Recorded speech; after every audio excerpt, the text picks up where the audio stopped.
Hi అండి. మా పాప కోసమైతే ఇయర్ రింగ్స్ కోసం షాప్‌కైతే వెళ్ళాము. ఫస్ట్ టైమ్ కదండీ! తాతగారు పెడితే చాలా మంచిదట.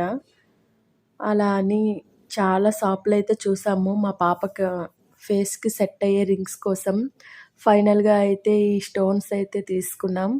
స్టార్స్‌వి.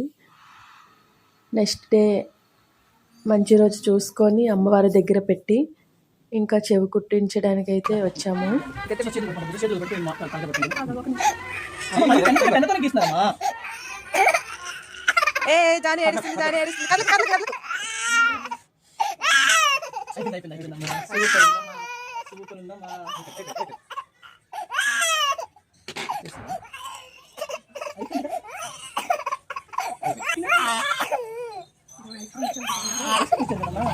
పాప రింగులు ఎలా ఉన్నాయో కామెంట్ చేసి లైక్ చేసి సబ్స్క్రైబ్ చేసుకోండి.